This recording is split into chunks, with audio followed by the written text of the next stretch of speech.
Couple of bad run game numbers. Sorry I have to show this to you, but I think this is a little bit representatory of just how poor the run game has been this year and how poor Grubb has been at times in his commitment to it, which it's been a bit of both. It's not been, I think, just the one or the other. Maybe one informs the other a bit where Grubb doesn't have confidence in it, so he doesn't want to run it. But you're 29th in running back carries, 31st in play action. That one really hurts. Oh, that one really hurts, especially when you understand that in play action, what we've been really learning over the past couple of years as this gets more advanced is that you don't necessarily have to run the ball well for play action to work. Play action always works. So a lack of running game effectiveness here, which maybe something Grubb would say to me is, well, I don't want to run it because they're not fearing it anyway. So what's the purpose? And yet we've actually been told more and more by what other coaches say throughout the league on this and what the data says on this when you look at just teams that run play action and the success that happens off that, and the success that happens off that with teams that run the ball well versus the teams that don't run the ball well. And it seems to point to the fact that it's just effective.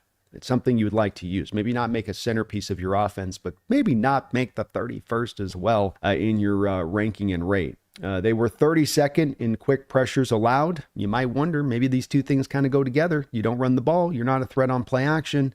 Teams can pin their ears back, especially with your high passing attempts. It would just seem that those things would kind of marry together as far as defensively. What would I be thinking as a defender in my mind if I'm up on that defensive line getting ready to pass rush and thinking about what I'm going to worry about prior to the play and what I'm not going to worry about? You make the job easier here for the defense in the way that you do this. This is something I railed on for years in being a team that would be 32nd on defense in when you would in your coverage changes, what you would change from pre to post snap coverage wise, because you would always show what you were going to do post snap prior coverage wise. And this made you very easy to read for offensive coordinators, for quarterbacks, because they walk up, looks like cover 3, going to be cover 3. Walk up to the line of scrimmage, looks like cover 2, it's going to be cover 2. Versus, of course, what we run now defensively, where you're mixing your coverages post snap constantly, which is kind of logical. It's just, it makes a lot of sense. Same thing, I think, a little bit here, where you're not going to run play action, you're not going to run the ball. If you're not going to run the ball, at least run the play action. As I said, it can be effective without running the ball well, but then you find that you're not doing those things, and then you've got the quick pressures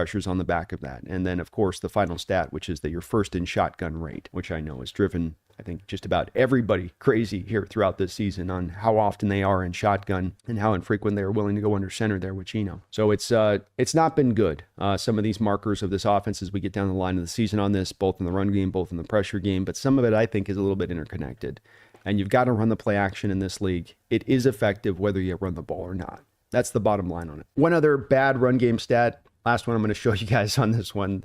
Yards before contact per carry. These are on runs in the A and the B gap. So these wouldn't be stretch plays or pitch plays to the outside or fly sweep plays. We're talking about you're getting downhill, you're getting into the A and the B gap. Why do I note this? Why does Brett in his tweet note this? Because there's much less of a likelihood you should be having penetration on A and B gap runs. When you want to go to a stretch play wide, linemen are going to take a lateral step post-snap rather than get upfield post-snap with that first step. So everybody's going lateral. And once you have a lineman going lateral and you're testing his agility, this is when some holes can open up and creases can open up for a defensive tackle to get into the backfield. What should not be happening, what should not be occurring is on A and B gap runs, you getting the penetration. You're going over a B gap. You're going to run a duo block at the point of attack.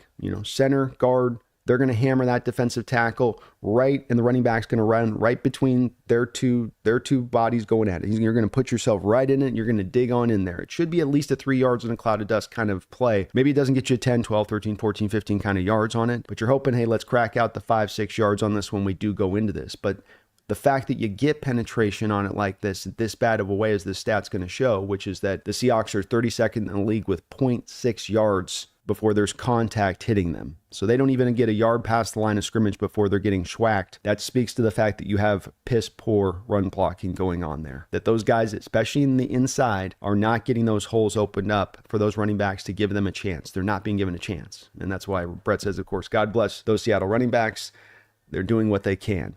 Because you cross-reference your 32nd rate at 0.6 yards to the Eagles at number 1 at 2.7 yards.